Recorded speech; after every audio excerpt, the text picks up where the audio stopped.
میں بہت بار دیکھا ہوں آپ لوگ کو کہ بولتے ہوئے کہ اس کی ویڈیوز مت دیکھو، یہ مت دیکھو، تو اہل حدیث کو کس بات کا ڈر ہے؟ ہمیں تو کوئی ڈر ہے نہیں، تو ہم ویڈیو دیکھ رہے ہیں تو کیا مسئلہ ہے؟ آپ لوگ بولتے ہیں جیسے اسرار احمد خان ہے، ان ڈاکٹر اسرار احمد، ان کی بھی ویڈیو نہ دیکھو۔ یہ تو پہلے بریلوی بولا کرتے تھے، جب میں ایک بار پٹنہ میں تھا، میری ڈیبیٹ ہوتی تھی بریلوی سے، وہ کہتے تھے کہ اس کو مت سنو، اس کو مت سنو۔ اہل حدیث کب سے بولنے لگے؟ اہل حدیث کو تو کوئی ڈر نہیں ہے، ہمیں تو کوئی مسئلہ نہیں ہے۔ نہیں بھائی جی دیکھیے، انسان کے پاس جو چیز جتنی قیمتی ہوتی ہے نا، اس کو کھو جانے کا خوف اس کو اتنا ہی زیادہ ہوتا ہے۔ تو جب آپ اہل حدیث مسلک اور منہج تک پہنچ جاتے ہیں نا، تو دین کے حوالے سے ایک ایسی کلیئرٹی اور ایک ایسا اطمینان آپ کو مل جاتا ہے کہ آپ کو سمجھ میں آتا ہے کہ اس کے بعد اب آگے کوئی تو راستہ نہیں ہے۔ تو جو آدمی اپنے منہج اور اپنے دین اور اپنے عقیدے کو یہ سمجھتا ہے کہ میں اب ایک حق کے راستے پر پہنچ گیا ہوں، تو اس کو پھر یہ بھی ڈرنا چاہیے کہ میں کسی ایسے شبہے کا شکار نہ ہو جاؤں جس سے میرے راستے قدم سے ہٹ جائیں۔ ہم علل اطلاق ہی نہیں کہتے کہ کسی کو بھی ان لوگوں کو سننا یا دیکھنا نہیں چاہیے۔ ہم یہ کہتے ہیں کہ جو پختہ علم والے لوگ ہیں، اہل علم ہیں، جنہوں نے جو ہے وہ دین کا علم ایک مسلسل ایک مطلب جو ہمارے یہاں روایتی طریقہ ہے اس طریقے سے حاصل کیا ہے اور علم میں پختہ ہو گئے، وہ تو ظاہر سی بات ہے ان شبہات کو سنیں گے بھی اور ان کا جواب بھی دیں گے۔ پر عام عوام جن کا عقیدہ بھی مضبوط نہیں ہے، جن کا علم ابھی پختہ نہیں ہے، ان کے بارے میں بہرحال اس بات کا کہیں نہ کہیں خوف رہتا ہے کہ کوئی شبہ ان کے ذہن میں آ جائے اور اس شبہے کی وجہ سے ان کا مسئلہ خراب ہو جائے، اس کا منہج خراب ہو جائے۔ تو عام لوگوں کے بارے میں، اور یہ ہم ایسا نہیں کہ اہل حدیث ہم کہتے ہیں، آپ سلف کے یہاں پہ مسلسل آپ یہ معمول دیکھیں گے کہ سلف جو ہے وہ لوگوں کو ڈراتے تھے کہ اہل بدعت سے دور رہو۔ امام ایوب سختیانی جو ہیں، انہوں نے وہ ایک مرتبہ کہا کہ سعید ابن جبیر رحمہ اللہ، انہوں نے مجھے دیکھا کہ میں طلق بن حبیب کے ساتھ بیٹھا ہوا، تو مجھے الگ سے بلایا اور کہا کہ علم ارا کا ان کا جلست الی طلق ابن حبیب، کہ ایوب کیا میں نے تم کو نہیں دیکھا کہ تم طلق ابن حبیب کے ساتھ بیٹھے ہوئے تھے؟ لا تجالسہ فإنہ مرجی، اس کے ساتھ مت بیٹھو کیونکہ وہ مرجی ہے۔ تو یہ ایک روایت میں نے پیش کی، ایسی بہت ساری روایتیں آپ کو سلف کے ہاں سے ملے گی جہاں پہ وہ لوگوں کو اہل بدعت کے ساتھ بیٹھنے سے روکتے تھے۔ بلکہ قرآن مجید کی بہت ساری آیتیں ملیں گی جس میں اللہ تعالیٰ نے اس قسم کے لوگوں سے جن کے ذہن دل میں مرض ہوتا ہے شبہات کا، شہوات کا، ان کی صحبت اختیار کرنے سے منع کیا ہے۔ تو کبھی بھی انسان کو اپنے ایمان کے بارے میں معمون نہیں ہونا چاہیے۔ اللہ کے رسول صلی اللہ علیہ وسلم نے دیکھیے کیا کہا کہ ایک زمانہ آئے گا جب دجال آئے گا، تو جب دجال آ جائے گا تو تم ایسا مت کوئی نہیں سوچا رہے میرا ایمان تو بہت پختہ ہے، میری توحید تو بہت مضبوط ہے، دجال میرا کیا کر سکے گا اور اس کے سامنے چلا جائے۔ نہیں، جو چیز آپ کی قیمتی ہوتی ہے، کتنے بھی آپ جو ہے نا سیف جگہ پر ہو، آپ اس کے بارے میں ڈرتے ہیں۔ تو فرمایا دجال آئے تو ایسا نہیں کہ تم سمجھو کہ میرا ایمان بہت مضبوط ہے، جا کے اس کے سامنے، اس سے بچنے کی کوشش کرو، اس سے دور رہو۔ تو جیسے بڑے دجال سے اپنے ایمان کے ڈر سے بچنے کی کوشش کرنا ہے کہ پتہ نہیں کون سا شبہ وہ پیش کر دے اور میرا ایمان جو ہے وہ متزلزل ہو جائے، تو یہ چھوٹے چھوٹے جو دجال ہیں نا، ان سے بھی اپنے ایمان کی حفاظت کے لیے ڈرنا چاہیے۔ اور ہاں، جو اہل علم ہے، جن کا منہج جب پختہ ہو گیا ہے، جن کے پاس علم کی گہرائی ہے، وہ رد کرنے کے لیے ان لوگوں کو بعض مرتبہ سن لیتے ہیں۔ عام عوام کو اپنے علم کو مضبوط کرنا چاہیے اور اپنی دین کی جو دوسری چیزیں ہیں نا ان پہ توجہ دینی چاہیے۔ بھائی آپ کن کن جو ہے نا مردود لوگوں کو سنیں گے اور کہاں جا کر کے ٹھہریں گے، جبکہ آپ کے پاس دین کی اور بھی بہت ساری چیزیں ہیں۔ اپنی نمازوں کو اچھا کریں، اپنے روزوں کو اچھا کریں، اللہ کے ساتھ اپنے تعلق کو سدھاریں، ذکر و اذکار کی پابندی کریں، قرآن کی تفسیر پڑھیں۔ آپ کی جو پرائرٹیز ہے نا وہ اولن یہ ہونی چاہیے، کیونکہ ابھی ہمارے پاس صرف یہی نہیں ہے کہ آدمی بس اتنے سارے دنیا کے گمراہ لوگ ہیں، تو کن کن کو سن کر کے وہ زندگی بھر اسی نتیجے پہ نہیں پہنچ پائے گا کہ میں حق کے آخری درجے پہ پہنچا کہ نہیں پہنچا ہوں۔ جب ایک آدمی اہل حدیث ہو جاتا ہے نا، اس کو ایک کلیئرٹی مل جاتی کہ ہاں اب یہ آخری جو ہے نا منزل کی یہاں پر میں پہنچ گیا ہوں۔ یہاں پر پہنچ کے اس کو مطمئن ہو جانا چاہیے، ورنہ وہ کہاں جا کر کے مطمئن ہوگا؟ اتنے سارے نبوت کے دعوے دار ہیں، اتنے سارے عیسیٰ ہونے کے دعوے دار، کوئی مہدی ہونے کا دعوے دار، کوئی منکر حدیث ہے، الگ الگ طرح کی خرافات ہیں۔ اگر ایسے آدمی سوچے رہے کہ نہیں مجھے مسلسل ہی تحقیق کرتے رہنی ہے، ہر گمراہ آدمی کو سن کر کے ہو سکتا ہے پوٹینشلی اس کی بات صحیح ہو، تو زندگی بھر تو پھر وہ اس کی اسی میں چلی جائے گی کہ وہ پہنچ ہی نہیں پائے گا کسی نتیجے پہ کہ ہاں بھائی یہاں پہنچ کر کے بس ختم ہے راستہ۔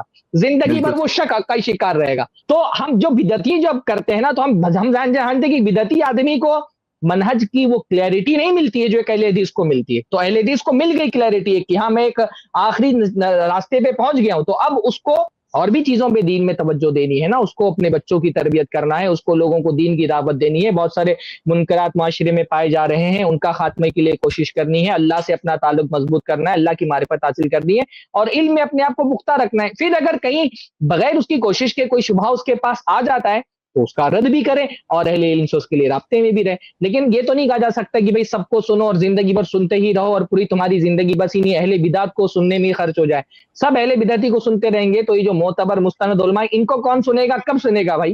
اتنے سارے دین کے مسائل ہیں, اگر سب لوگ یہ طے کریں مجھے ڈاکٹر اسراری کو سننا ہے اور مجھے مرزا علی انجینئری کو سننا ہے یا سلمان ندوی کو سننا ہے, تو جو یہ معتبر علماء جو دین سکھا رہے ہیں ہم کو, نماز روزہ حج زکوٰۃ اور عقیدے کی باتیں بتا رہے ہیں, ان کو کب سنیں گے اور کون سنے گا ان لوگوں کو؟ تو وقت انسان کے پاس بہت کم ہوتا ہے. آپ کو ایک منہج سمجھ میں آ گیا, حق کی معرفت آپ کو حاصل ہو گئی, اب اس حق کو پختہ کرنے پر محنت کرنی چاہیے, بجائے اس کے کہ بس زندگی بھر شبہات کے حوالے سے آپ بس سنتے رہیں کہ کس کس کا کیا شبہ ہے اور اس کے رد پہ لگے رہیں.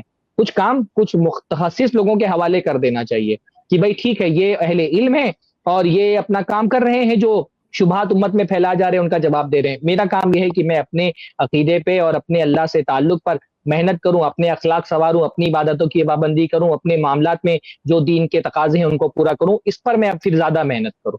بارک اللہ. اچھا میں ایک مثال دیتا ہوں, ایک مثال دیتا ہوں, بس ایک منٹ. ایک مثال, جیسے اب ایک ہوتا ہے صحیح ڈاکٹر ہے, وہ کہتا ہے کہ بھائی فیک ڈاکٹر کے پاس, کویک کے پاس مت جاؤ, اور کویک بولتا ہے نا کہ نہیں وہ اس کی صحیح ڈاکٹر کی بات نہیں سننا. اب وہ ہوتا ہے, وہ لوگ تو کہتے ہیں مت سنو کیونکہ ہمارے پاس صحیح دوا ہے, اور ہم کہتے ہیں کہ بھائی کویک کے پاس مت جاؤ کیونکہ ثابت. اب آپ کو ایک بار تو طے کرنا پڑے گا نا, ماں باپ بولتے ہیں نا کہ بھائی ڈرگ والے کے پاس مت جاؤ, ڈرگ ڈیلر ہے اس کے پاس مت جاؤ, اور ڈرگ ڈیلر بولتا ہے کہ ماں باپ کی بات مت سنو. تو ابھی ایک آدمی کو طے تو کرنا پڑے گا کہ کون حق پر ہے کون باطل پر ہے. اب ایک بار کلیئر ہو گیا پھر تو بات صحیح ہے نا کہ صحیح اوتھینٹک سورس سے حاصل کرو. جی شیخ ماشاء اللہ, میں بھی جو ہے نا وہ دوسرے لفظوں میں یہ بات کہنا چاہ رہا تھا کہ ہم روکتے ہیں کہ باطل پہ کوئی نہ چلا جائے, وہ روکتے ہیں کہ حق نہ ظاہر ہو جائے. تو دونوں کا روکتے تو دونوں ہیں, لیکن دونوں کے روکنے میں فرق ہے. جو کنفیوژن ہوتا ہے عام لوگوں کو, یہ سوال بہت آتا ہے, کثرت سے سوال آتا ہے کہ بھئی اہل حدیث کو کس بات کا ڈر, اور ایک زمانے میں تو اہل حدیث سے روکتے بھی نہیں تھے اس طریقے جس طرح آج روکتے ہیں. دیکھیے مسئلہ کیا ہے, جب اہل حدیث ہندوستان میں کہتے تھے, بلکہ بعض ہمارے خطبہ, غالباً علامہ احسان الہی ظہیر نے بھی ایسی کوئی بات کہی ہے کبھی, تو کہتے تھے خطبہ ہماری تقریروں میں کہ بھائی ہم ہماری اپنی مسجد میں جمعہ ہم کو دے دو, اور ہماری مسجد میں ایک بار جمعہ آ کے پڑھاؤ, یا جو ہے اپنی مجلس ہمیں دے دو اور تم ہماری مجلس میں تقریر کرنے آؤ. یعنی سامعین بدل لیتے ہیں, ہم تمہارے سامعین کے پاس تقریر کرنے جاتے ہیں اور تم ہمارے سامعین کے پاس تقریر کرنے آؤ, اور ہم کو کوئی ڈر نہیں ہے, ہمارے سامعین کو تم کچھ نہیں ہوگا, اور انشاءاللہ حق ظاہر ہو جائے گا کہ حق کس کے پاس ہے, ڈرتے تم ڈرتے ہم. یہ ہوتی تھی یہ باتیں, اس طرح کی عوامی سطح پہ اس طرح کی باتیں کی جاتی تھی, علمی سطح پہ تو نہیں لیکن عوامی سطح پہ ایسی باتیں ہوتی تھی. وجہ کیا تھی؟ دیکھیے وجہ یہ تھی کہ جو عقیدہ, دیکھیے یہ موضوع, یہ بات کب کہی جاتی تھی؟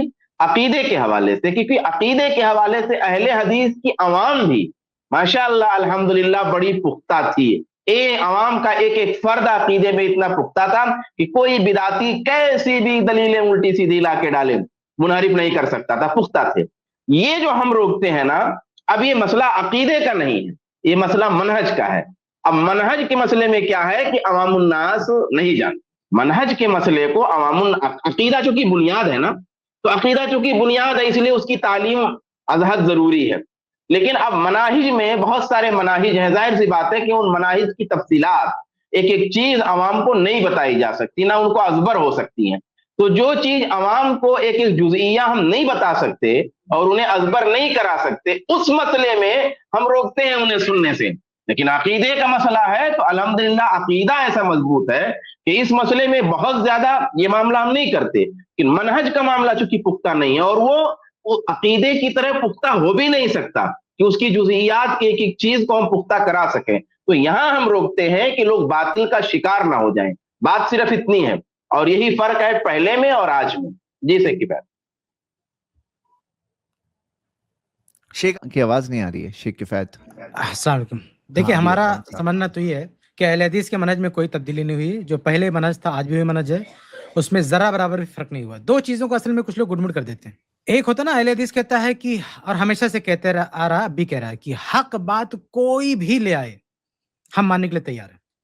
یعنی بریلوی ہو, دیوبندی ہو, شیعہ ہو, ہندو ہو, کوئی عیسائی ہو, کوئی بھی ہو, اگر وہ حق بات لگی شیطانی ہو, اگر وہ حق بات لاتا ہے ہمیں قبول کرنے میں کوئی دقت نہیں. اور اسی پس منظر میں اور اسی سیاق میں وہ صحیح بخاری کی حدیث پیش کی جاتی ہے کہ شیطان نے آیت الکرسی بتایا اور ابو ہریرہ رضی اللہ عنہ نے اس کو قبول کیا ویریفائی کرنے کے بعد. تو حق بات کہیں سے ملے ہم قبول کر لیتے ہیں. تو یہ ایک الگ چیز ہے کہ حق بات کہیں سے آ جائے ہم اسے قبول کر لیں. لیکن ایک دوسری چیز جس کو اس کے ساتھ گڈ مٹ کر دیتے جو اہل حدیث کبھی نہیں مانتے. اہل حدیث ہمیشہ یہ کہتے ہیں کہ کوئی بھی حق بات کہے گا ہم مان لیں گے, لیکن اہل حدیث نے کبھی یہ نہیں کہا کہ ہم کسی کو بھی اپنا استاد بنا لیں گے. یہ دوسری شکل ہے. اہل حدیث نے کسی بھی دور میں, نہ آج سے 100 سال پہلے, کسی بھی دور میں کسی ذمہ دار اہل حدیث کا کوئی سنگل اسٹیٹمنٹ کوئی نہیں دکھا سکتا, جہاں تک میں سمجھتا ہوں, کہ جس نے یہ کہا ہو کہ ہمارے جو طلبہ ہیں, ہمارے جو عوام اہل حدیث, وہ جا کے کسی کو بھی اپنا استاد بنا لیں, کسی کو جا کے جو ہے کسی بدعتی سے, کسی گمراہ سے جا کے عقیدہ سیکھنے لگے, یہ سیکھنے لگے. یہ اہل حدیثوں نے جو ہے کبھی نہیں کہا. اس میں ایک چیز کیا ہوتی ہے, یعنی مجبوری میں, یعنی کوئی کسی جگہ پہ کوئی چیز. شیخ آپ کی آواز رک گئی ہے. شیخ کفایت السلام, کیا ہوا میرا؟ ہاں جی جی شیخ کنٹینیو کریں جی, کیونکہ آپ کی بات آدھی ہوئی تھی جی. اچھا, پتہ نہیں کہاں تک بات ہوئی تھی. میں کہہ رہا تھا کہ کسی شخص کی بات قبول کر لینا یہ الگ چیز ہے, اور کسی کو استاد بنا لینا یہ الگ چیز ہے. اہل حدیث نے کبھی نہیں یہ کہا ہے کہ جا کے کسی انون آدمی کو, عیسائی کو, ہندو کو, یا کسی شیطان کو, کسی کو بھی جا کے اپنا استاد بنا لو, ٹیچر بنا لو, اس سے دین سیکھو. یہ ایک فرق ہوا, علم سیکھو. یہ اہل حدیث نے کبھی بھی نہیں کہا. وہ جو حدیث ہے نا, وہ جو حدیث ہے کہ شیطان نے آیت الکرسی بتائی, ابو ہریرہ رضی اللہ عنہ نے مان لیا. کیسے مان لیا؟ ویریفائی کرنے کے بعد. اور اگلے دن اس کو استاد تھوڑی بنایا ہے. کیوں ابلیس صاحب کل سے آپ ہم کو حدیث پڑھاؤ, آپ نے ایک بات 10 اور بتا دو. نہیں, ارے بھائی وہ ایک مرتبہ اس نے بتا دیا, پتا چلا کہ اللہ نے کہا کہ وہ بات صحیح ہے, اس کو قبول کر لیا گیا. وہ قبول ابلیس کے بتانے پہ نہیں کیا گیا, تو اللہ کے رسول کی تصدیق کے بعد کیا گیا. لیکن ابلیس کو کیا استاد بنا لیا گیا؟ یہ دوسرا فرق. ابلیس کو کبھی استاد نہیں بنایا گیا.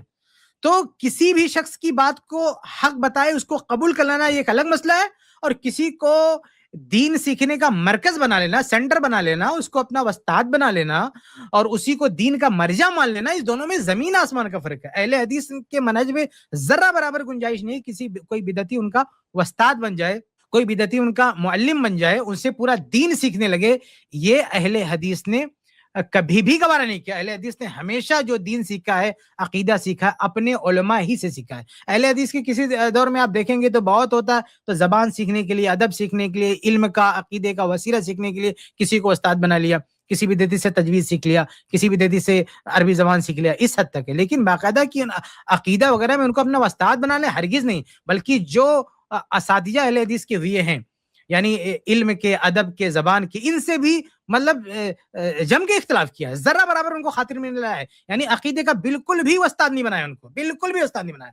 آپ دیکھیں کہ ہماری ماضی تاریخ رہی ہے کہ غیر اہل حدیث اداروں میں ہمارے اہل حدیث نوجوان پڑھنے جاتے تھے, لیکن عقیدے منہج میں اتنے پختہ تھے, ذرا برابر متصل نہیں ہوتے تھے, وہ اہل حدیث کے اہل حدیث ہی رہتے تھے. تو کبھی بھی انہوں نے یہ نہیں کہا کہ ہم عقیدہ میں, دین میں, منہج میں ہم کسی اور کو اپنا استاد بنا لیں گے, اس سے جا کے دین سیکھیں گے. یعنی عقیدہ کیا ہے, اہل حدیث کا منہج کیا ہے, سچائی کیا ہے, یہ سب سے سیکھ لیں گے. ایسا کبھی بھی اہل حدیث کا منہج نہیں رہا. جو بات اہل حدیث کہتے آئے وہ یہ کہ حق بات کہیں سے ملے گی ہم اسے قبول کر لیں گے, اور یہ چیز سب کے یہاں ملے گی. شیخ البانی رحمہ اللہ پوری دنیا میں سب سے بڑے اہل حدیث ہیں. میں نے ابھی کل ہی بتایا تھا کہ ایک معمولی طالب علم نے ایک چیز کی رہنمائی کی کہ آپ سے یہ حقیقت میں یہ روایت منقطع ہے. شیخ البانی نے مان لیا, تو کیا اگلے دن کہا کہ آپ ہمارے استاد ہو, ہم کو سکھاؤ, ہم آپ سے اصول حدیث سیکھیں گے, آپ سے جو ہے آپ کو ہم تو استاد بناتے. ہم نے بھی استاد نہیں بنایا کبھی. ہم نے, ہمارا کوشچن مسئلہ مین پوائنٹ یہ, پوری بات ختم ہونے دی, اس پر سوال کیجیے گا. تو ان دونوں میں بہت زمین آسمان کا فرق ہے. کسی کی بات کوئی آ گئی, کسی اہل حدیث کا ہم نے پیش کر دیا, اب اہل حدیث کہ چونکہ حق تم بتا رہے ہو اس لیے نہیں مانوں گا. جیسے یہ مقلدین کیا کہتے ہیں, مقلدین کہتے ہیں کہ اگر شافعی رفع الیدین کرتا ہے تو صحیح ہے, لیکن اگر اہل حدیث کرتا ہے تو صحیح نہیں ہے. مطلب کیا ہے, یعنی حق کو شخصیت پر ڈال دیا کہ اگر یہ کہیں گے تو صحیح ہے, یہ کہیں گے تو صحیح نہیں ہے. ہم کہتے ہیں حق ہے تو حق ہے, کوئی بھی کہے وہ صحیح ہے. جو بات حق ہے, جیسے اللہ کے رسول نے کیا کہا, صدقہ وہو کذوب. اللہ کے رسول نے یہ نہیں کہا کہ شیطان کے علاوہ کوئی اور کہے گا تو یہ سچا ہوگا. شیطان کو کہا کہ صدقہ کا, شیطان نے جو ہے سچ بولا ہے, شیطان نے سچ بولا ہے, لیکن وہو کذوب, لیکن یہ شیطان جھوٹا ہے. شیطان نے سچ بولا لیکن یہ شیطان کیا ہے, یہ جھوٹ بولنے والا ہے. تو یہ کہا کہ شیطان نے سچ بولا تو مانا کہ ہاں شیطان سچ بول رہا ہے. لیکن آج کل مقلدین کیا کہتے ہیں, اہل حدیث اگر کہتا تو غلط ہے, اور شافی کہتا ہے تو صحیح ہے. تو ہم حق کو شخصیات کی بنیاد پر نہیں بانٹتے ہیں کہ اگر کوئی گمراہ آدمی حق بات کہہ دے تو ہم اس کو باطل بنا دیں.